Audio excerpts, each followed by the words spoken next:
तो lecture 16 start करते हैं। जैसे कि हमने लेक्चर 15 के आखिरी में देखा था, पार्ट बी में हमने टाइम कांस्टेंट निकाला था। और टाइम कांस्टेंट को निकालने के लिए हमने क्या कहा था कि deactivate all independent sources not dependent. तो यहाँ पे ये आपका डिपेंडेंट सोर्स है, ये आई नॉट, ये इस पर डिपेंड कर रहा है। ओके, ये तो आपका एक वोल्टेज सोर्स है, तो इसको तो आप शॉर्ट सर्किट दिखा सकते हैं, बट इसको नहीं दिखा सकते। अब देखो यहाँ पे हमें अगर आर टी मतलब पूरा टाइम कांस्टेंट निकालना है तो हमें क्या लेना पड़ेगा, एक तो आपका ये हो गया एल, और इस पूरे सर्किट में से जो भी आर निकल के आएगा, वो कुछ भी आएगा हमें उससे मतलब नहीं, वही आपका आर टी एच हो जाएगा। देखो यहाँ पे भी यही चीज़ दिखाई है हमने, ये पूरे इसके अंदर से जो भी आर टी एच निकल के आएगा, इसका आपको थेवेनिन इक्विवेलेंट बनाना होगा, इसको लोड मानते हुए। तो आपका जो आर टी एच निकलेगा वो आपका आर हो जाएगा, और फिर आर और एल से आप एल बाई आर करके टाइम कांस्टेंट निकाल सकते हैं। ओके, यहाँ पे हमने क्या किया है कि इसको जब इसके थ्रू निकाल लें, इसको 1 एम्पेयर का एक करंट सोर्स मान लिया। यहाँ से आई नॉट करंट जा रही है, इसको शॉर्ट सर्किट कर दिया है। यहाँ पे वोल्टेज सोर्स था, उसको शॉर्ट सर्किट। यहाँ ये 99 आई नॉट जा रही है। इस नोड को हमने प्लस वी ए मान लिया है। यहाँ पे केसीएल लगाई है, तो केसीएल क्या कर देगी, इसमें आई नॉट ये जा रही है, इसमें ये 99 आई नॉट जा रही है, तो ये हो गया, ये 100 आई नॉट हो गया, प्लस 1 एम्पेयर जो इसके इस ब्रांच में हमने लिया है खुद से। तो आई नॉट क्या आ गया, वी ए अपॉन इसके इक्वल आ गया आपका minus V A upon 1 into 10⁻³ कुछ इस तरीके से आ गया ये आपका। ओके, और इसको हमने क्या ले लिया है, इसको फिर कुछ इस तरीके से ले सकते हैं, वी ए अपॉन करके इस ब्रांच से जो करंट है, तो उसको ऐसे ले सकते हैं। तो ये आपका क्या है, कुल मिला के क्या लिख सकते हैं कि I naught is V is I naught into 10⁻³ और माइनस का। तो ये चीज़ आपकी इक्वेशन 1, तो एक तो इक्वेशन ये आई, अभी इसको सॉल्व नहीं किया है। दूसरी इक्वेशन ये आपकी है कि वी ए किसके इक्वल है, V A is I naught into ये 10⁻³। जैसा कि यहाँ से लिख सकते हैं, इसको इस ब्रांच से लिखा है हमने, इस ब्रांच से। ओके, वी ए को इस ब्रांच से लिखा है कि इस ब्रांच का वोल्टेज क्या होगा, वोल्टेज क्या होता है आई इंटू आर। आई क्या है, आई नॉट, आर क्या है 1 किलो ओम, तो 10⁻³ और अपोजिट माइनस कर देंगे क्योंकि वी ए इधर प्लस ले रहे हो, करंट इसमें एंटर कर रही है ना कि लीव। तो ये आपका इस तरीके से, ये अब ये 1 और 2 इक्वेशन जो है इनको यूज़ करके substitute equation 2 in 1, I not को इसमें रख दो, तो ये क्या हो गया 100 आई नॉट की जगह 100 minus we A by this और प्लस 1। यहाँ से सॉल्व करके निकालेंगे, ये तो माइनस है और ये प्लस है तो उधर चला जाएगा, तो 1 equal to V A by 10। तो वी ए आ गया आपका 10 वोल्ट, तो वी ए यहाँ से 10 वोल्ट आ गया। तो आर टी एच क्या हो जाएगा, आर टी एच आराम से निकल आएगा V upon I S. I S आपने खुद से अज्यूम किया था 1 एम्पेयर, और ये 10 आया तो 10 ओम आ गया। अब ये 10 ओम आ गया तो आपका एल बाई आर हो गया 5 हेनरी, और 10 ओम सॉल्व करके 0.5 सेकेंड आ गया टाइम कॉन्स्टेंट। तो इस तरीके से हम जब डिपेंडेंट सोर्स कोई मौजूद है तो टाइम कॉन्स्टेंट सॉल्व करेंगे। Time constant is calculated after operating the switch. अब देखो इस क्वेश्चन में पहली बात कोई स्विच था ही नहीं, तो हमें उसको बॉदर करने की ज़रूरत है नहीं, कोई भी स्विच है नहीं यहाँ पे स्विच। ओके, फिर आता है find the time constant of the network shown. इस क्वेश्चन में हमें टाइम कांस्टेंट निकालना है जो नेटवर्क हमें दिख रहा है। यहाँ पे भी वही बात है कि भाई स्विच को तो ऑपरेट कर दो, उसके बाद ही निकालोगे। अगर आप स्विच को ऑपरेट कर दोगे और उसके बाद टाइम कांस्टेंट निकालोगे तो इसको डीएक्टिवेट कर दो करंट सोर्स को। अब ये डीएक्टिवेट हो गया, ये स्विच आपका ऑपरेट होकर ऐसे इसने शॉर्ट सर्किट बना दिया, तो ये अपने आप में मतलब 2 अलग अलग पाथ हो जाएंगे या डिस्चार्जिंग। देखो 2 इंडक्टर हैं, एक ये है L1, एक ये L2 है, मतलब कोई भी L1 L2 हो सकता है, मैंने इसको मान लिया। तो इसके अपने अपने डिस्चार्जिंग पाथ होंगे। जैसे कि अगर ये आपका शॉर्ट सर्किट हो जाएगा ये, और ये तो ओपन हो जाएगा, तो इससे तो कोई मतलब नहीं है। अब इस वाले इंडक्टर के लिए तो ये केवल और केवल इससे आपका करंट जाएगी। क्यों, मान लो देखो करंट यहाँ पहुँची, अब उसके बाद 2 पाथ हैं, एक इधर जाना चाहती है, एक इधर। इधर वो क्यों जाएगी, जब इधर उसे रेजिस्टेंस और इंडक्टेंस से सामना करना पड़ेगा, तो वो हमेशा केवल एक ही पाथ उठा लेगी, वो इसको उठा लेगी। ठीक है, इस पाथ में करंट को क्या फ़ायदा है, एक शॉर्ट सर्किट पाथ मिल रहा है, कोई भी रेजिस्टेंस नहीं है, यहाँ पे रेजिस्टेंस 0 है, तो इधर कभी भी करंट जाएगी नहीं। इस लूप की बात करें तो देखो यही चीज़ यहाँ पे हुई है कि देखो इस लूप के लिए करंट इसी में ऐसे जा रही है। दूसरे लूप की बात करें तो इस इंडक्टर से करंट अगर जा रही है, ओके, तो आपका क्यों, देखो इस इंडक्टर से क्यों जा रही है, जब ये क्लोज नहीं था स्विच, तो ये बीच वाली ब्रांच का तो कोई मतलब नहीं था। अब इसकी जो करंट जा रही थी आई एस कहाँ जा रही थी, एक तो इसमें डिवाइड हो रही थी, एक इसमें डिवाइड हो रही थी। ये आई एस है, ये 2 जगह डिवाइड हो रही है। ठीक है, इसको अभी हटा देते हैं। तो ये आई एस है, ये 2 जगह डिवाइड हो रही है। तो जब ये 2 जगह डिवाइड हो रही है कहाँ, t = 0 माइनस पे, मतलब स्विच ऑपरेट होने के पहले। तो अब स्विच 0 माइनस पे जा रही है, तो इसमें कुछ ना कुछ करंट गई होगी I1 और I2। अब वो I1 और I2 ही आपका 0 प्लस पे t इक्वल टू 0 प्लस पे फ्लो करेगी। क्यों? क्योंकि हमें पता है कि inductor does not allow sudden change of current, तो फ्लो करेगी। तो अब ये एज अ करंट सोर्स की तरह बिहेव करेंगे। तो वही बात है कि करंट आ कहाँ से रही है, ये इस वाले फिगर में करंट आ कहाँ से रही है, ये करंट सोर्स की तरह बिहेव कर रहे हैं। तो I1 I2 करंट वही है। तो अब इसकी बात करेंगे इस वाले इंडक्टर की, तो इसकी करंट ऐसे इसी शॉर्ट सर्किट पाथ से ये भी जाएगी और ये वापस इसमें आ जाएगी। तो क्या है कि दोनों अलग लूप रहेंगे, मतलब ये वाला इंडक्टर उसको नहीं छेड़ेगा और वो वाला इंडक्टर इसको नहीं छेड़ेगा। ये चीज़ यहाँ पे समझनी ज़रूरी है। Each inductor has its own discharging path, so inductor has its own time constant. अगर उसका खुद का डिस्चार्जिंग पाथ है तो उसका खुद का टाइम कॉन्स्टेंट भी होगा। तो टाइम कॉन्स्टेंट अलग अलग हो गया। T1 क्या हो गया, L1/R1, जैसे आपने यहाँ से निकाल लिया ये, तो ये क्या हो गया 6/3 पहला। T2 क्या हो गया आपका, T2 ये हो गया 10 और 3, तो ये क्या हो गया 10/3, ये क्या हो गया आपका 3.33, ये T2 हो गया। तो यहाँ पे अलग डिस्चार्जिंग पाथ है तो अलग टाइम कॉन्स्टेंट भी होंगे। तो ये चीज़ यहाँ समझने वाली थी। ओके, अब नेक्स्ट देखते हैं question. Find time constant of the network shown. तो पहला वही चीज़, डीएक्टिवेट ऑल इंडिपेंडेंट सोर्सेज, और स्विच को ऑपरेट करने के बाद इसको क्लोज कर दो। देखो ये क्लोज हो गया और ये आपका 20 वोल्ट एक शॉर्ट सर्किट हो गया। तो ये आपका आया। अब ये क्वेश्चन भी कुछ उसी तरीके का है।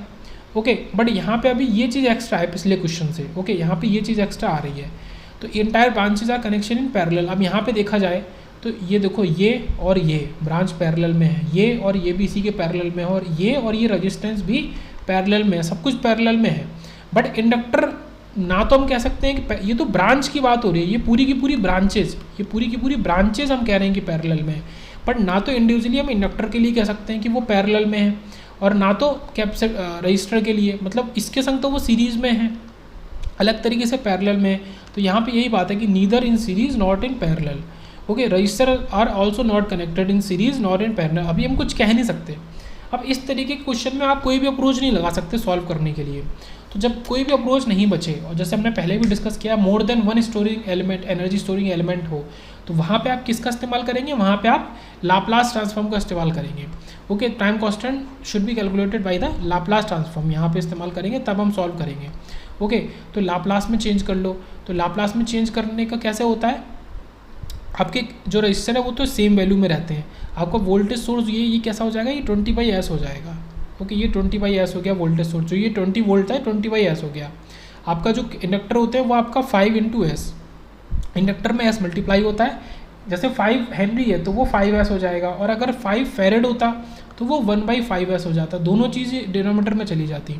ये 2S हो गया, और ये एज इट इज़ रहे, ये आपका 3 और ये 6 ओम और ये 2 ओम एज इट इज़ रहे, और ये आपका 2S 5S, ये 20/S हो गया।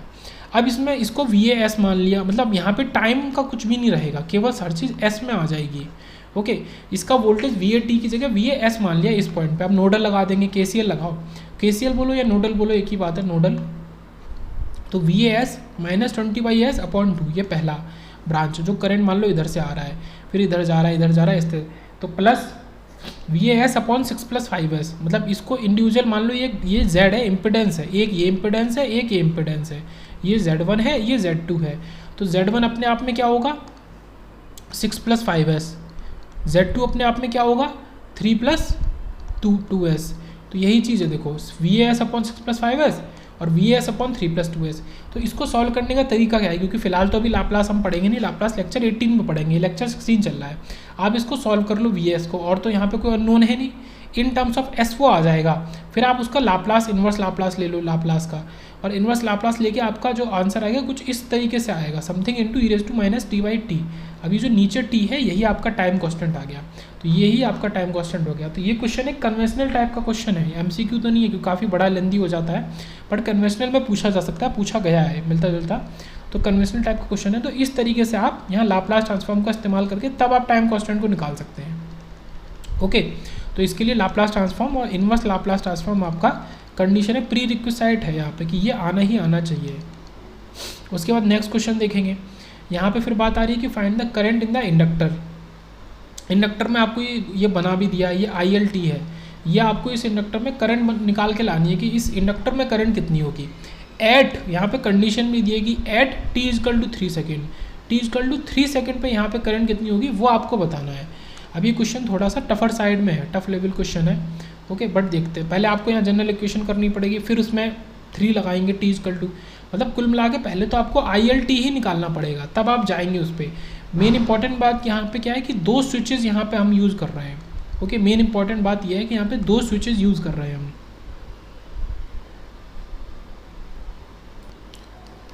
तो इस पर्टिकुलर क्वेश्चन को 2 पार्ट में ऐसे डिवाइड करके सॉल्व करते हैं कि आपका एक तो 0, मान लो ये 0 पॉइंट है 0 से 2 तक, दूसरा आपका फिर 2 से 3 तक। तो एक तो इंटरवल ये हो गया 0 से 2 तक, और एक आपका इंटरवल रहेगा 2 से 3 तक, और फिर तो आपका 3 से इन्फिनाइट तो आगे चला ही जाएगा।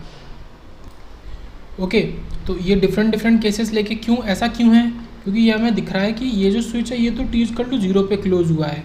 तो एक तो आपकी कंडीशन स्टैंडर्ड वही हो जाती है कि t0 माइनस, फिर दूसरा स्विच आपका t=2 सेकंड पे क्लोज हुआ है। अब इसके 2 सेकंड क्लोज होने की वजह से आपका 0 से 2 सेकंड तक एक अलग ही ऑपरेशन चलेगा सर्किट में, फिर 2 सेकंड के बाद आपका अलग चलेगा। तो IL एट 3 सेकंड आपको निकालनी है। 3 सेकंड तो वो है जब दोनों ही स्विच क्लोज हो चुके होंगे, बट उसके पहले आपको बीच की चीज़ें भी निकालनी पड़ेंगी। तो सबसे पहले चेक करते हैं 0 से 2 तक।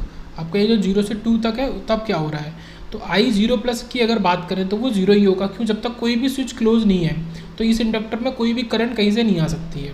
ओके, या फिर ओके, ये कैपेसिटर ही है, ये आपका एक कैपेसिटर ही है, इसको हटा देते हैं, दिख रहा होगा। तो इस इंडक्टर में कोई भी करंट नहीं आ सकती 0 माइनस पे, और 0+ पे भी वही होगा जो 0 माइनस पे होगा, तो ये 0 हो जाएगा। IT का स्टैंडर्ड हम इक्वेशन लगाते हैं जब ये स्विच क्लोज हो गया।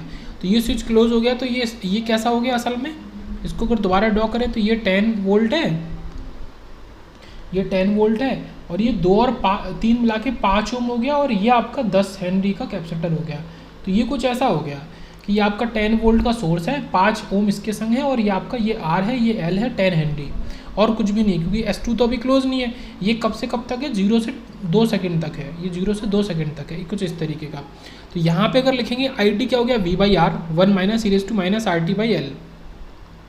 यहाँ पे लगा दो, V क्या है 10 वोल्ट, R क्या है 5 ओम, ये क्या है R क्या है 5, L क्या है 10 हेनरी। ये सॉल्व होके कुछ आपको ऐसा दे देगा। Okay, 1 - (-0.5 t। अच्छा, यहाँ पे IL0+0 हमने ऑलरेडी लिख लिया कि IL0+0 ये जनरल फार्मूला निकालने के लिए it is 0 because all switch are open before t=0, t=0 के पहले, क्योंकि जो चीज़ IL0- होगी वही चीज़ IL0+ पे होगी। तो इसके पहले सारे स्विच क्लोज हैं, इस वजह से ये 0 हो गया।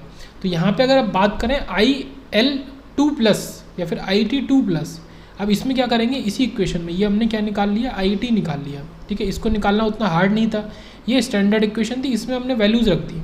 अब जब हमने ये निकाल लिया तो इसमें t को 2 रख दिया, इससे क्या निकलेगा I2।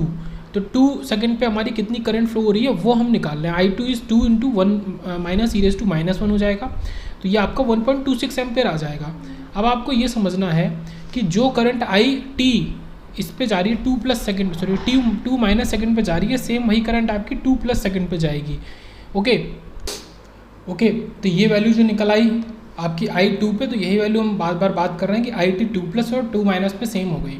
तो अब 2 से 3 वाला जो ये जो इंटरवल है, ये आपका इस इंटरवल के लिए अगर आपका ये स्विच 2 क्लोज भी हो जाएगा, बट इसमें एकदम से मतलब 2+ पे जो बात करेंगे, देखो 2- पे जो करंट आएगी इंडक्टर में वही करंट 2+ पे रहेगी। तो ये चीज़ यहाँ पे इंपॉर्टेंट है। अब हम क्या करेंगे, दोनों स्विच को क्लोज कर देंगे। t greater than 2 की बात कर रहे हैं या फिर 2 से 3 तक की बात कर रहे हैं। ओके, 2 से 3 कहाँ से आया, ओके, यहाँ पे 3 का तो कोई मतलब नहीं है, 3 तो गलती से, मतलब 3 तो है ही नहीं, एक तो 0 है, एक 2 सेकंड है, तो कुल मिला के ये इंटरवल वही है, मतलब 2 से इन्फिनिटी तक है। ओके, 3 तो गलती से आ गया था।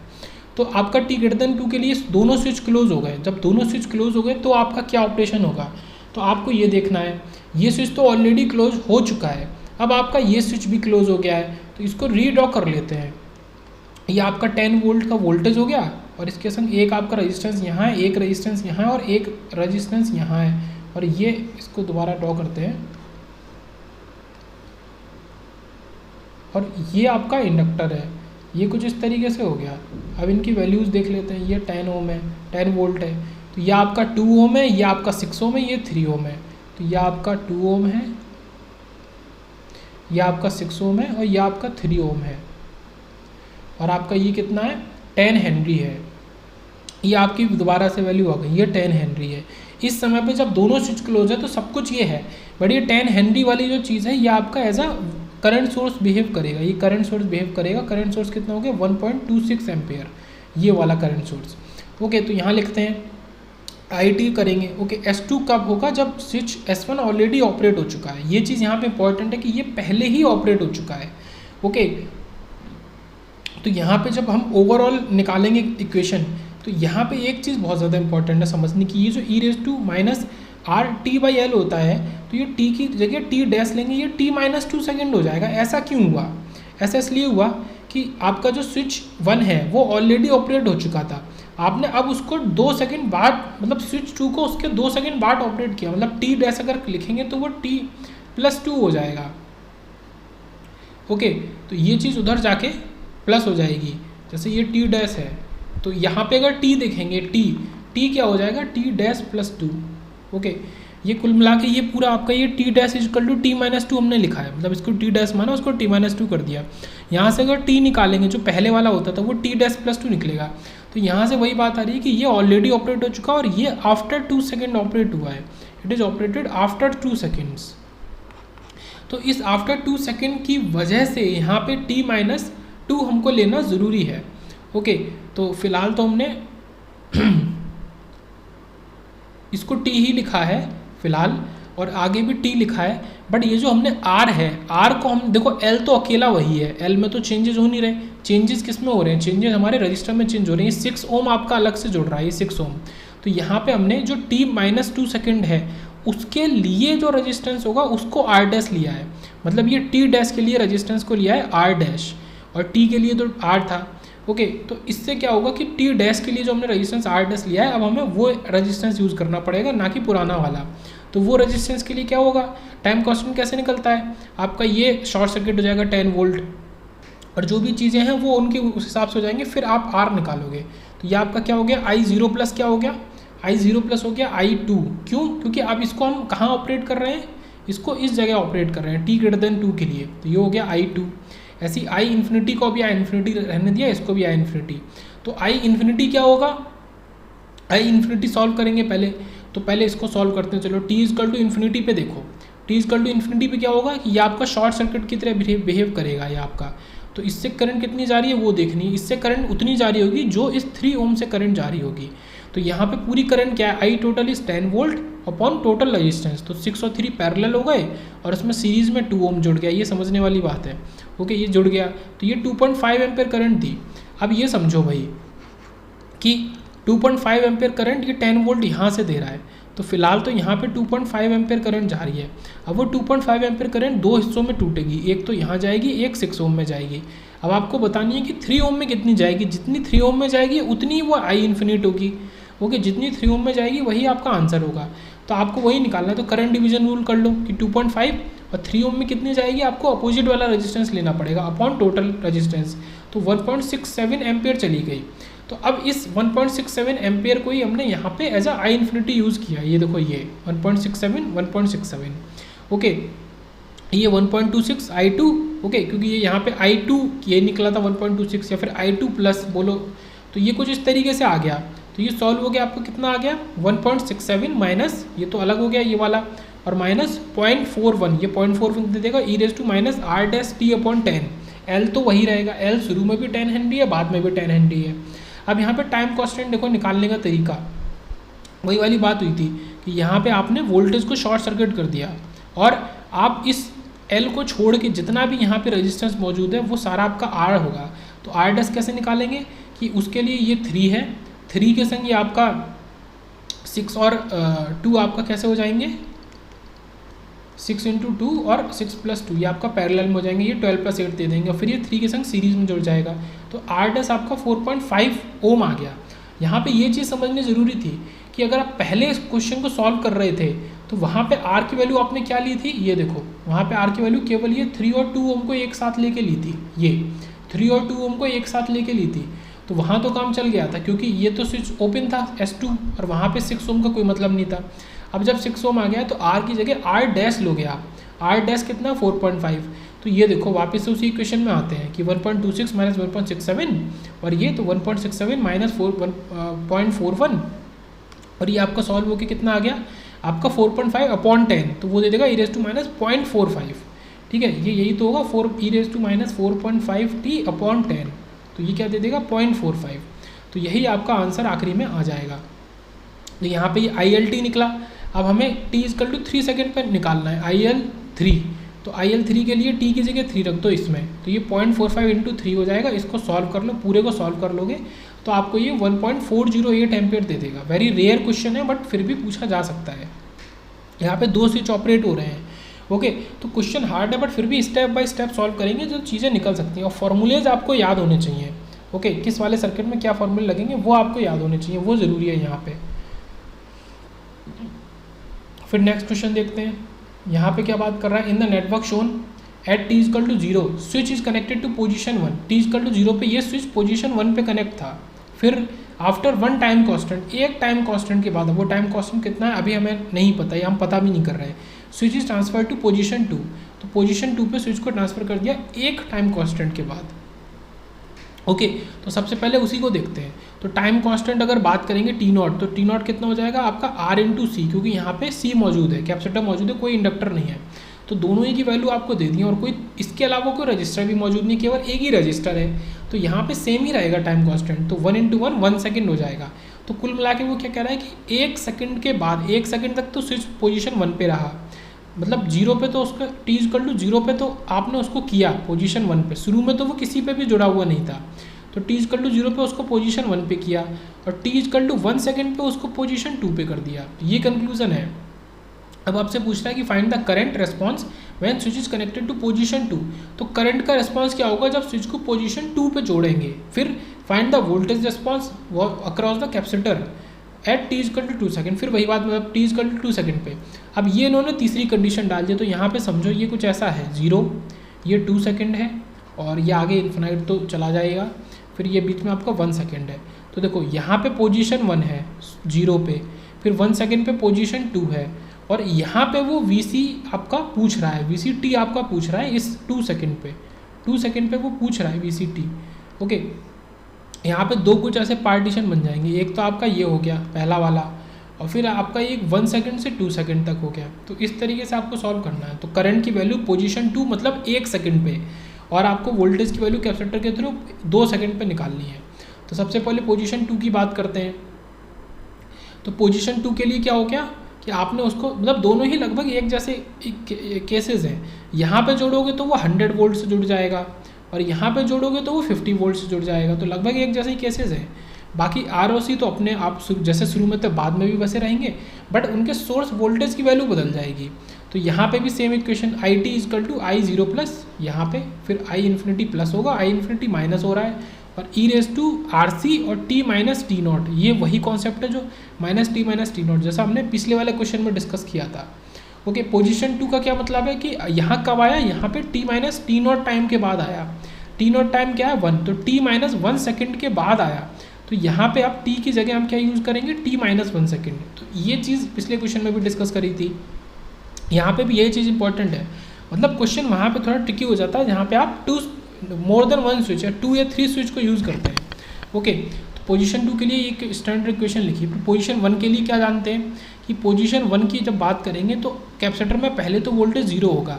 तो अगर आपने उसको पोजीशन 1 से जोड़ भी दिया, मतलब आपने उसको इस 100 वोल्ट से जोड़ दिया सोर्स से, तब भी कैपेसिटर पे VC 0+ स्टैंड पे वोल्टेज 0 ही रहेगा। क्यों? क्योंकि VC 0- स्टैंड पे भी वोल्टेज 0 था, तो 0+ पे भी 0 ही रहेगा वोल्टेज। एक तो ये पॉइंट आ गया। तो VCT यहाँ पे लिखेंगे तो उसकी इक्वेशन क्या हो जाएगी, डायरेक्ट V1 - e⁻t/RC। तो V क्या है आपका 100, क्योंकि अब अभी हम बात कर रहे हैं पोजीशन 1 की। पोजीशन 1 के लिए सोर्स वोल्टेज कितना है 100 ये, और 1 e⁻t/1 × 1, RC क्या है 1 × 1 1, ठीक है, ये टाइम कांस्टेंट है। तो इसको जब सॉल्व करेंगे आपका 100 1 - e⁻t, तो ये आपका क्या दे देगा 63.2 वोल्ट्स दे देगा। क्योंकि ये रिलेशन हमने टाइम कांस्टेंट पढ़ते वक्त भी सीखा था। टाइम कांस्टेंट होता ही क्या है कि जब उसको जो मैक्सिमम वैल्यू है उसका 63.2% आपको मिल जाए तब एक टाइम कांस्टेंट पूरा हुआ है। तो उन्होंने कहा ही क्वेश्चन में यही है कि जब एक टाइम कांस्टेंट पूरा हो तब आपको स्विच को चेंज करना है। तो उस मोमेंट पे आपको कितना वोल्टेज मिल जाएगा, अगर टोटल 100 है तो आपको 63.2 वोल्ट्स मिल जाएगा। तो इसको तो डायरेक्ट भी सॉल्व कर सकते हैं।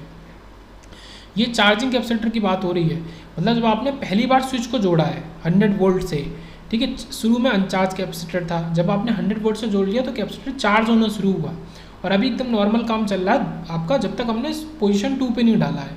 ओके, फिर क्या है कि t equal to T not plus, मतलब पोजीशन जो आपने जब उसको चेंज किया तो उसका प्लस वैल्यू, मतलब ये क्या है, इसको बोल सकते हैं 1 प्लस, इसको 1 प्लस बोल सकते हैं। ओके, तो वी सी टी नॉट क्या हो जाएगा 63.2 वोल्ट, ये तो आपका एक स्टैंडर्ड वैल्यू आ गई।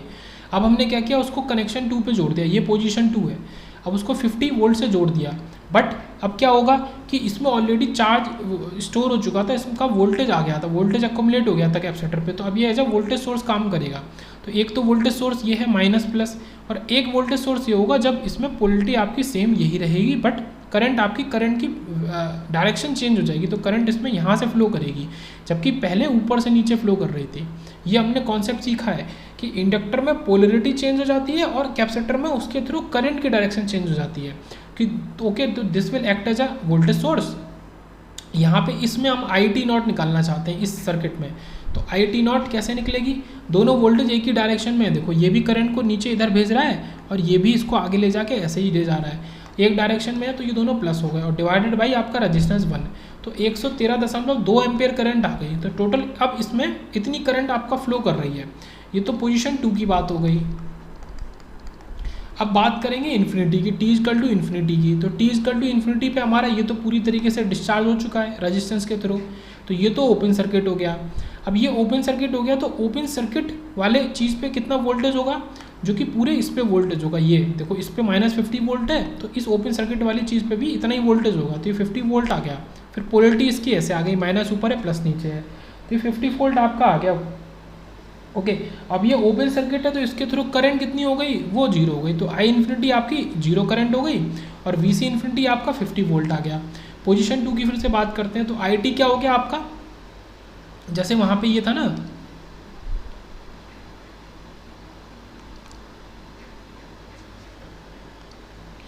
ये आपका आई इन्फिनिटी माइनस होता है, यहाँ ये प्लस हो रहा है, तो ये आई इन्फिनिटी की वैल्यू है 0, ऐसे ये आई इन्फिनिटी की वैल्यू 0 है। फिर ये आई सी उसकी वैल्यू है जो आपने सॉल्व करी है कि टी नॉट पे ये ठीक है, ये 113.2, तो ये 113.2 minus 0 e raise to minus, और टी -1 यूज़ करेंगे अब, और नीचे तो क्योंकि आर सी तो 1 है, तो ये नीचे लिखो ना लिखो एक ही बात है, 1 × 1, तो ये कुल मिला के इतना आ गया। आई सी टी की वैल्यू कितनी आ गई 113.2, और ई रेज टू 1 - टी आ गई, क्योंकि माइनस अंदर जाके उल्टा हो गया, तो ये टी -1 की जगह 1 - टी हो गया। यहाँ तक तो समझ में आ रहा होगा।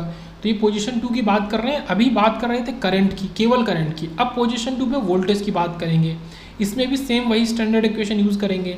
तो ये आपका वी सी इन्फिनिटी, ये वी सी इन्फिनिटी यहाँ पे, और ये वी सी टी नॉट। तो V C T not voltage हमने सॉल्व किया था 63.2 वोल्ट। ये कहाँ से आया था, ये 100 वोल्ट का इतना वोल्टेज इस पर अक्यूमुलेटेड है, और ये इस पर वोल्टेज आया है वी सी इन्फिनिटी पे, ये हमने देखा। ये देखो हमने क्या कहा था कि इसका पोलरिटी माइनस ऊपर है प्लस नीचे, इसको -50 लेंगे। और ये लॉजिक हमने पहले भी सीखा है कि आप ये जो वोल्टेज होता है ये वाला और ये वाला, दोनों को हमेशा अपोजिट पोलरिटी में लेना चाहिए। एक को प्लस ले रहे हैं तो उसको माइनस, उसको माइनस तो उसको plus. Okay, initial and final voltage across है opposite polarities, so opposite signs use to denote them. Okay, तो ये -50, फिर ये इधर भी -50 ई रेज टू टी -1 यहाँ लेंगे, और ये 1 × 1, तो कुल मिला के ये आपका क्या हो जाएगा -1 + टी। तो इस तरीके से 113.2 तो ये आ गया इसको जोड़ के, और ये आपका ई रेज टू -1 + टी और -50, ये आपका पूरा आंसर आया वी सी टी का। अब वी सी टी का आ गया। अब यहाँ तक तो हमने कुछ भी अलग से नहीं किया, मतलब एक बार स्विच को पोजीशन 1 पे किया, उसके लिए सारा सॉल्यूशन निकाला, फिर पोजीशन 2 पे किया, उसके लिए सारा सॉल्यूशन निकाला, और आखिरी में उन्होंने कहा कि वोल्टेज निकालो t = 2 सेकंड पे। मतलब अभी तक t = 2 सेकंड का कोई जिक्र नहीं था, बस आपने जो स्टैंडर्ड इक्वेशन सॉल्व करी उसमें t को 2 रख दो। तो देखो आखिरी में यही किया है कि इस वी सी टी में हमने t को 2 रख दिया, तो वी सी 2 कितना आ जाएगा, इसमें e की जगह ये -1 + 2 कर दो, तो उससे जो सॉल्व होके आएगा और ये -50 हो जाएगा, तो ये आपका सॉल्व होके -8.35 वोल्ट आ जाएगा। तो ये फाइनल आंसर आएगा। अब एक बात समझो, एक तो स्विच ऑपरेट हुआ है t = 0 सेकंड पे, एक 1 सेकंड पे। अब आपको एक्चुअल में t = 2 सेकंड पे निकालना है, तो आप ये लॉजिकली सोचो कि जो स्विच हमारा ऑपरेट हुआ है t=1 सेकेंड पे, अगर हम उसको सॉल्व कर लें तो हम डायरेक्ट जो निकलेगा उसी से t=2 सेकेंड निकाल सकते हैं। बट यहाँ पे एक चीज़ गलत है। गलत क्या है कि आपको जब तक t=1 माइनस नहीं पता होगा तब तक आप 1 प्लस नहीं निकाल सकते। और t=1 माइनस कहाँ से निकलेगा, वो t=0 प्लस से निकलेगा। तो इस वजह से आपको शुरू से सॉल्व करते हुए लाना है। t=0 पे सॉल्व करो, फिर t=1 पे सॉल्व करो, फिर t=2 उसमें लगा के सॉल्व करो। तो ये पर्टिकुलर सॉल्यूशन है, ज़्यादा उसमें कुछ नहीं है, मतलब कॉन्सेप्ट्स हैं और बेसिक इक्वेशन तो यूज हुई है जो हमने पहले सीखी, और मेन वही है, याद करने की तो वही चीज़ है जो इक्वेशन है आपकी, और बाकी तो फिर एक से एक कड़ी से कड़ी जोड़ के सॉल्व होता क्या है। अब नेक्स्ट क्वेश्चन देखते हैं, और यह आपका आखिरी क्वेश्चन ही रहेगा। कुछ टाइम कांस्टेंट के केसेस है, फिर RLC सर्किट है। तो इस क्वेश्चन में क्या कह रहा है कि आपका ये इस तरीके से 1 फैरेड, ठीक है, 2 फैरेड का कैपेसिटर है, एक ये इंडक्टर है 2 हेनरी का, और बाकी ये सब आपके रेजिस्टेंसेज हैं। एक 10 वोल्ट का सोर्स है, और अलग अलग टाइम पे ये स्विच क्लोज हुआ है t=0 सेकेंड पे, अलग अलग चीज़ें हमको दी हुई हैं। ओके, इसमें करंट I1 फ्लो हो रही है, और इस वाले लूप में करंट I2 फ्लो हो रही है। तो find I1 0 plus, I2 0 plus, VC 0 plus, इतनी सारी चीज़ें सब हमें निकालनी है, ठीक है। I1 0 plus, I2 0 plus, VC 0 plus, DI1 0 plus upon dt, DI2 0 plus upon dt, फिर DI1 का स्क्वायर dt2 0 प्लस, फिर DI2 स्क्वायर dt2 0 प्लस। तो ये सारी चीज़ें हमें निकालनी है। अब यहाँ पे देखो एक लॉजिकल वाली बात है, सिंपल सी, इस पर टिक क्यों लगाया है, क्यों, क्योंकि IT करंट क्या है, जो इंडक्टर में करंट है। अब जो इंडक्टर में करंट 0 माइनस पे होगी वही 0 प्लस पे होगी। तो देखो 0 माइनस पे जो करंट है इंडक्टर में और 0 प्लस पे सेम है, तो इसका सॉल्यूशन इसलिए तुरंत पता चलेगा कि इंडक्टर पे तो करंट हमारा 0 प्लस पे 0 ही रहेगी, तो इसका आंसर 0। ऐसी कैपेसिटर पे वोल्टेज जो 0 माइनस पे है वही 0 प्लस पे है, तो 0 माइनस पे तो कोई स्विच कनेक्ट नहीं है, कोई सोर्स कनेक्ट नहीं है, तो ये 0 थे। दो चीज़ तो आपको सॉल्व करनी ही नहीं थी, ये तो तुरंत आ गई। अब आपको I1 0 प्लस निकालनी है। I1 क्या है, I1 ये करंट है जो इस वाले लूप में है, जो आपका कैपेसिटर वाला लूप है। तो ये 0 माइनस पे भले ही 0 हो, बट ये 0 प्लस पे कुछ फाइनाइट वैल्यू देगा। क्यों, क्योंकि करंट चेंज हो सकती है इंस्टेंटेनियसली आपके कैपेसिटर के थ्रू, बट इंडक्टर के थ्रू नहीं हो सकती। तो ये चीज़ है, तो ये आपको सॉल्व करना पड़ेगा। तो ये सॉल्व करना है, फिर ये दोनों वैल्यू सॉल्व करनी है, I1 0 प्लस, I2 0 प्लस, और फिर उनका ये डिफ्रेंशिएशन करके और डबल डिफ्रेंशिएशन, ये सब आपको निकालना है। ओके, तो यहाँ पे और क्या चीज़ें हैं कि I1 0 माइनस भी 0 है, और फिर ये तो 0 है ही, ठीक है। ये 5 ऐसे चीज़ें हमें पता है शुरू से। अब I1 0 प्लस निकालना है पहले। तो I1 0 प्लस क्या होगा, I1 0 प्लस क्या होगा, जब आपने स्विच को जोड़ दिया, स्विच को जोड़ते ही इस लूप में कितनी करंट फ्लो होगी, तो इस लूप की करंट आप डायरेक्ट निकाल सकते हैं। इस लूप में कितनी करंट फ्लो होगी, उसके लिए आपको क्या समझना है कि कैपेसिटर आपका एज ए शॉर्ट सर्किट काम करेगा। ये देखो capacitor as a short circuit काम करेगा, जैसे आप स्विच को क्लोज करेंगे तो t=0 प्लस पे कैपेसिटर शॉर्ट सर्किट काम करता है, और इंडक्टर ओपन सर्किट काम करता है। ये चीज़ आपको पता होनी चाहिए। अब इंडक्टर अगर ओपन सर्किट काम करेगा, ये लूप ओपन हो जाएगा, तो जो करंट फ्लो करेगी वो केवल और केवल किस में फ्लो करेगी, इसी लूप में। तो उसको सॉल्व करने के लिए सीधे से आंसर है कि आपका 10 वोल्ट अपॉन 2 ओम, तो आंसर आ जाएगा 5 एम्पेयर। तो ये आंसर भी आपने निकाल दिया 5 एम्पेयर। I1 0 प्लस आपका 5 एम्पेयर आ गया। ओके, इतने आंसर आपने निकाल लिए। ये चीज़ कब की है कि t=0 पे जब स्विच क्लोज हो रहा है। ओके, अब इतने आंसर आपने निकाल लिए। अब आपको अलग तरीके से सोचना पड़ेगा। अब हम क्या कर सकते हैं कि स्विच को तो मान लो ऑलरेडी हमने क्लोज कर दिया है, ये स्विच क्लोज हो चुका है हमारा। ओके, ये स्विच क्लोज हो चुका है, ये स्विच क्लोज हो चुका है। अब हमें आगे सॉल्व करना है, तो अब हम KVL लगा सकते हैं अलग अलग लूप में, क्योंकि ये करंट अलग अलग है तो अलग अलग लूप भी हैं, तो इसमें KVL लगा सकते हैं। तो पहले लूप में KVL लगाते हैं। ये देखो ये वाला KVL इन लूप 1, तो क्या दे देगा 10 वोल्ट = 1/2, और ये जो वैल्यू है किसके थ्रू है, लूप 1 में कैपेसिटर के थ्रू है। तो कैपेसिटर के थ्रू आपका वोल्टेज क्या होता है, वोल्टेज V = 1/C। इसको दोबारा लिख देता हूँ, V = 1/C और IDT, इंटीग्रेशन ऑफ IDT ये होता है। तो ठीक है, तो 1/2 मतलब C की वैल्यू 2 फैरेड है, इंटीग्रेशन ऑफ I1 dt। फिर इसमें क्या हो जाएगा 2, ये रजिस्टर है, ये आप देख सकते हैं लूप 1 में, ये चीज़ क्या है, रजिस्टर। तो इसमें दोनों ही करंट फ्लो कर रही हैं, I1 माइनस I2, तो इसको I1 माइनस I2 ले लो। अब ये तो आपका इक्वेशन 2 आ गई। फिर लूप 2 में देखते हैं, लूप 2 में क्या है, इंडक्टर मौजूद है। तो एक तो क्या हो गया 4I2 हो गया, मतलब रजिस्टर में ये जो क्या है 4 ओम का रजिस्टर है, मतलब ये 2 और 2 दोनों रजिस्टर मिला दो तो ये 4 ओम का रजिस्टर बन गया। और अभी केवल इस लूप को ले रहे हैं तो 4I2 हो गया। और आपका -2 I1 हो गया, क्योंकि I1 करंट उधर से भी फ्लो कर रही है, ये करंट I1, तो ये केवल इस 2 ओम में फ्लो कर रही है, तो ये इस तरीके से -2 I1 आ गया। और आपका इंडक्टर के थ्रू करंट जो होती है, सॉरी वोल्टेज जो होता है वो कैसा होता है इंडक्टर के थ्रू, तो V इज आपका L di/dt होता है। तो V equal to L di/dt और V equal to 1/c integration I dt, ये आपको पता होने चाहिए।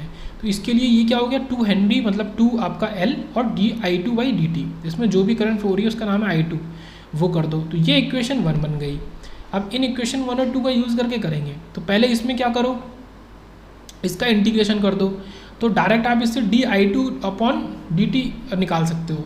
तो देखो इसका डिफरेंशिएशन कर दो, तो डिफरेंशिएशन करके क्या हो जाएगा, ये I2 दे देगा 0, ये क्या दे देगा 2di2 दे देगा, और ये dt² हो जाएगा, नीचे dt² भी हो जाएगा, ओके। और यह क्या दे देगा I1 का इंटीग्रेशन 1 दे देगा, तो ये क्या दे देगा -2 × 5, और ये I1 क्योंकि ये 5 हम सॉल्व कर चुके हैं, ये तो इसका डिफरेंशिएशन, तो ये -2 × 5 दे देगा, तो ये क्या आपको दे देगा कुल मिला के di2, ये सॉल्व करोगे आप तो 2 से 2 चला जाएगा, 5 एम्पेयर पर सेकेंड दे देगा, ओके।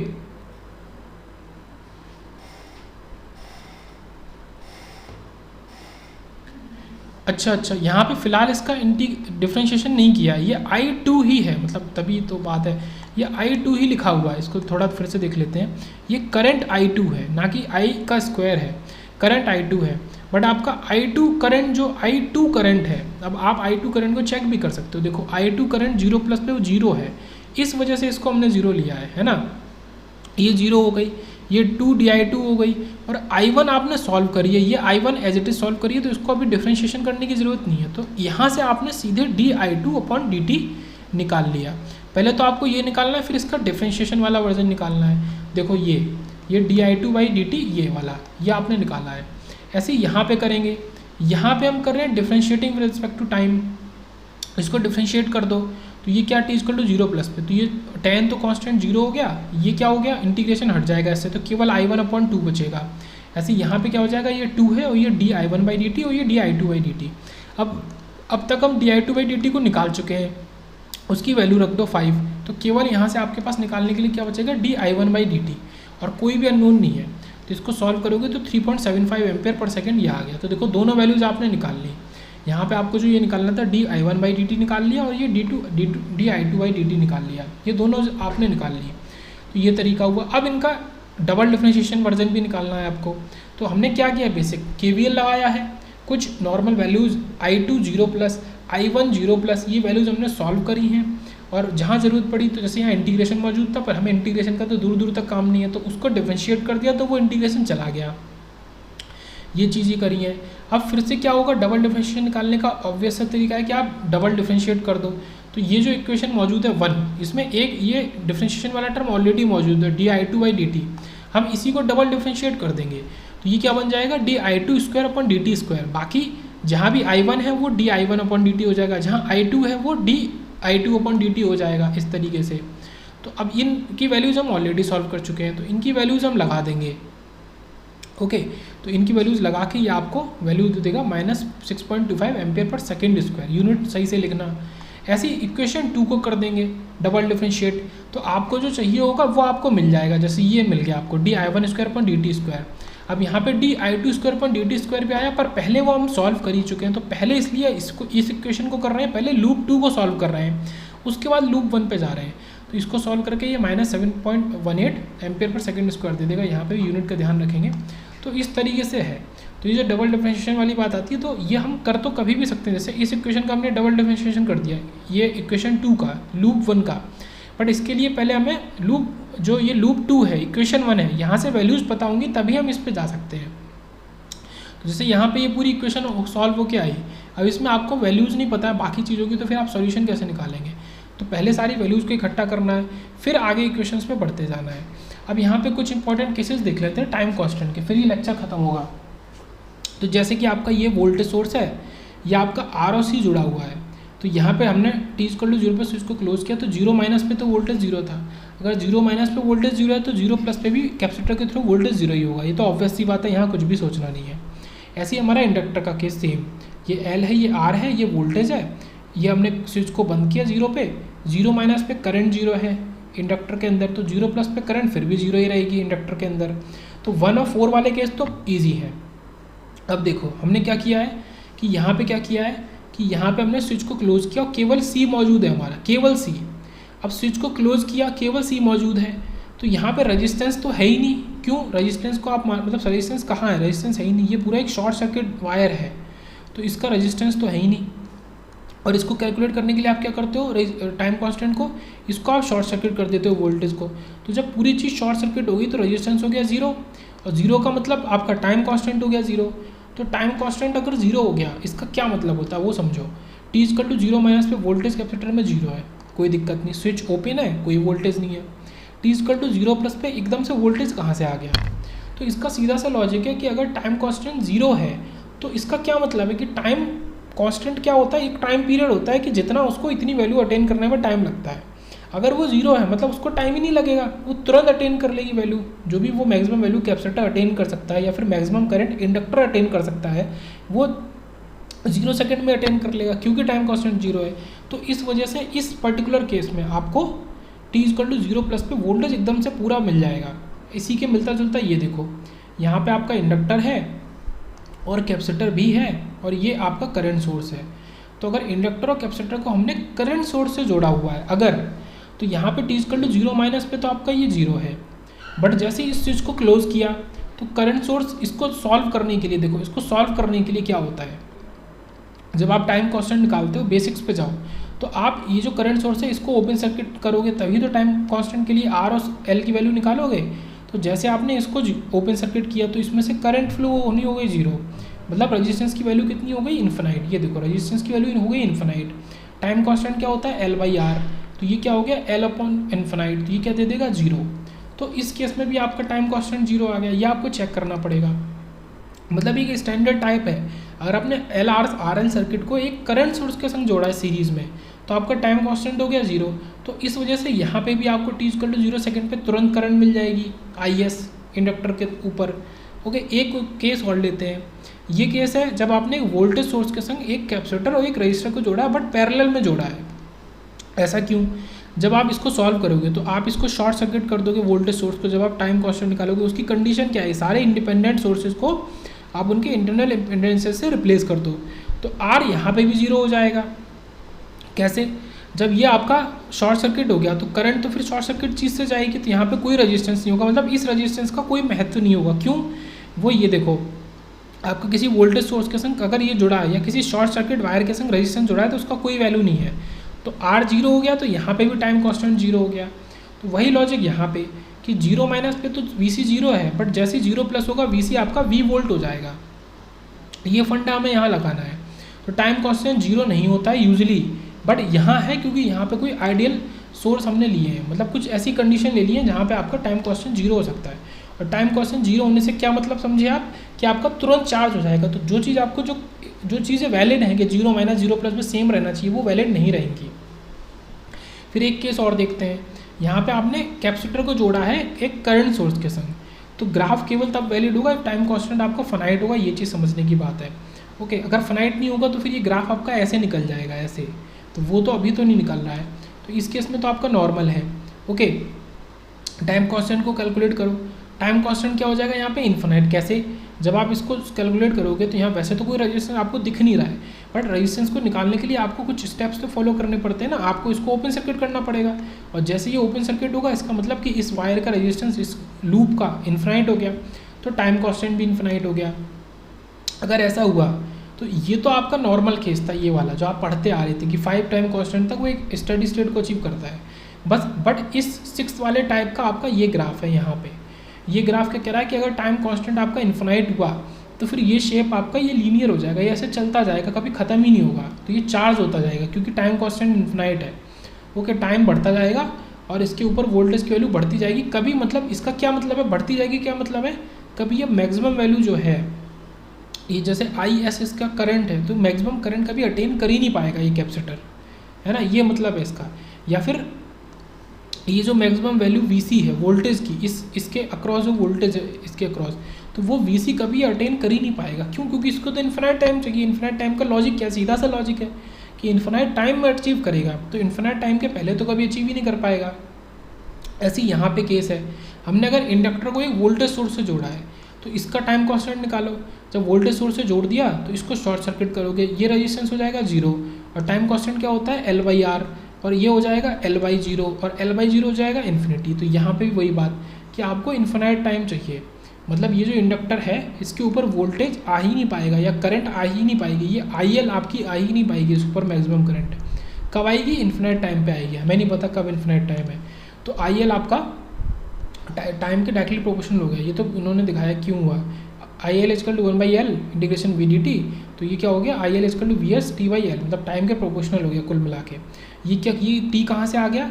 इंटीग्रेशन ऑफ DT, ठीक है, V को हमने बाहर निकाल लिया तो ये तो V/L अलग आ गया और ये T आ गया।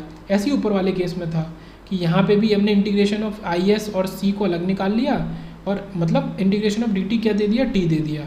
तो VC प्रोपोर्शनल टू T और यहाँ पे आपका IL प्रोपोर्शनल टू T।